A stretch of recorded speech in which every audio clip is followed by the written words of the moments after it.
Zane Clodfelter with Otters TV. I am here with Parker Brown. So Parker, we see you all over the ballpark, particularly at the beginning of the game by the front gate. So please, for the fans who do not know, what is your role here? Yeah, so I'm the box office intern. Okay. Basically, I run the ticket operations for the Otters. So every person who comes through the front gate, all those are all tickets I print. I put a barcode on them. I make sure that everything gets scanned in. I'm kind of overseeing everything there, making sure that get our attendance numbers for the night. So if it involves a ticket, usually it comes through me. So. Do you have a guesstimation on how many actual tickets you've printed in your time here? Well, I just finished an order of 40,000, so a lot more than that. Boy, it's got to be over 200,000 at least. Now, the ticket printer that you sit next to has that unique sound. Have you ever put it to like music in your head to help you escape so you're not going crazy hearing the same thing over and over again? Definitely have Spotify going sometimes, okay. just to try to drone it out a little bit. There have been a few times where I hear it in my sleep. If it just keeps on going, wake up and I'm like, oh man, I have some tickets to print, and I wake up and I think I'm sitting right next to it, but. It sounds horrifying. It's interesting. Oh, yeah, so like a nightmare. It could be someone's dream, maybe not mine, but it's someone's dream. Good point. Where do you come from? Where are you a native of? I'm from just north of San Francisco, a little town called Santa Fe. Okay. So a place where the climate is a lot more temperate. You love the humidity though, right? Sure, let's go with that. You don't like it? I mean, it hasn't grown on you.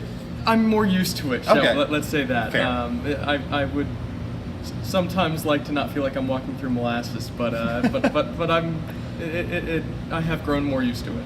So is that the part of California that during the summertime, you wear a hoodie at night because it gets down to 50 degrees? Yeah, basically. If it gets 85 degrees, people feel like it's a little bit too warm for them sometimes. So tell them to suck it up. I mean, seriously, come on. I don't necessarily disagree. You go into San Francisco sometimes, and the fog rolls in, and everyone's just huddled in there, and it gets pretty cold. Because every Giants game I've watched on television, it looks just so cold there, Mm-hmm. and meanwhile I'm like, it's 110 here, and I'm like dying. Yeah. So how does somebody all the way in California hear about this position, this opportunity, all the way in the Midwest with the Otters? Well, so I used to work with another independent team in the Pacific Association. They kind of gave me some recommendations for where to go to college to get my sport management degree. So I went to Bowling Green State University in Northwest Ohio. Maction, hashtag Maction. Go Falcons. Yeah. Talons up. But so I got my sport management degree, got a minor in journalism there, and finishing up my degree, worked at University of Michigan for a little bit. Worked with a couple other teams in affiliated minor league baseball.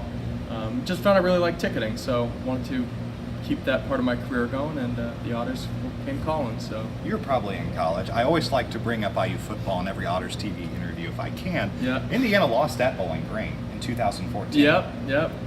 And then the following week, here's a little did you know fact. Following week went to Missouri, who was ranked 17th in the country, and then beat them. Yeah, it's a weird one. Bowling Green, under Dino Babers especially, they loved those 54 to 45 wins. Yeah, so they would give up a lot of points, but they would score more, and that was their method.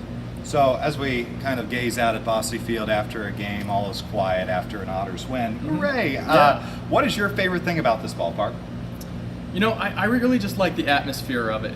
With the kind of grandstands, the way it's built, it really captures the noise of the crowd really well, and so it really directs it towards the field and just reverberates all around. So you get a really good crowd here, and everyone's cheering for the Otters, cheering for a home run, cheering for a play. You get the fireworks going. Everyone really you can really hear it, you can feel it in the bones. So it's really cool. What is a thing that's suitable for Otters TV? Because I know you have sarcasm like I do. Oh boy. Okay, so what is a thing that a fan doesn't know about the Otters that you want to share? Is there any Otters secret that you know about? Again, suitable for Otters TV. Yeah. Well, us in the front office, we love making our Otters puns. So I did one earlier today. Someone was talking about something. I was like, oh man, that's Otter worldly. Do you have another one? I'll meet you on the Otter side. Oh my gosh. Well, I'm writing a book Mm-hmm. about my experiences here, Mm-hmm. and I want to call it the Otter story, There or we like go. the Otter. There we go. There we go. Would that work, or that's not as good as yours though? I mean, I'll lend you some creative license, just maybe for a little bit of little bit of cash afterwards. Has going to college in the Midwest, working in the Midwest, have you started to enjoy? Would you want to stay in the Midwest for the rest of your life if you had the opportunity? I certainly wouldn't mind it. I mean, it was one thing where I'd never been in the Midwest before I went to Bowling Green. Really? No, I'd really just spent time either on the West Coast or a little bit of time on the East Coast because I have family in like Atlanta and Okay. New York and areas. But I mean, no, like the real like homely atmosphere and just the people are so nice in the Midwest that it's really grown on me a lot. I'm enjoying it a lot more than even I thought I would. So I really wouldn't mind staying here. Yeah, and you're growing on the Cardinals as well, right? You don't need the Giants in your life, right? 2014, 2012. Yeah. What NBA? You like the Warriors then? I'm a Warriors fan. Were you a Warriors fan though before they got good? I was. Okay, good. See, kudos to you. I'm a Pacers fan, so Yeah. Anytime I watch the Warriors, I'm like, that could be Indiana because like similar markets and like yeah. But alrighty, well, Parker Brown. Hey, if you want tickets, Yeah. he'll print them for you. I'm your guy. Yeah. So and you answer the phone as well. I answer the phone a lot. Yeah. No. And great job. So he's the voice of the Otters front office. We'll call you. Okay. Sure, let's go with that. All right. I'm Zane Clodfelter. This has been Otters TV.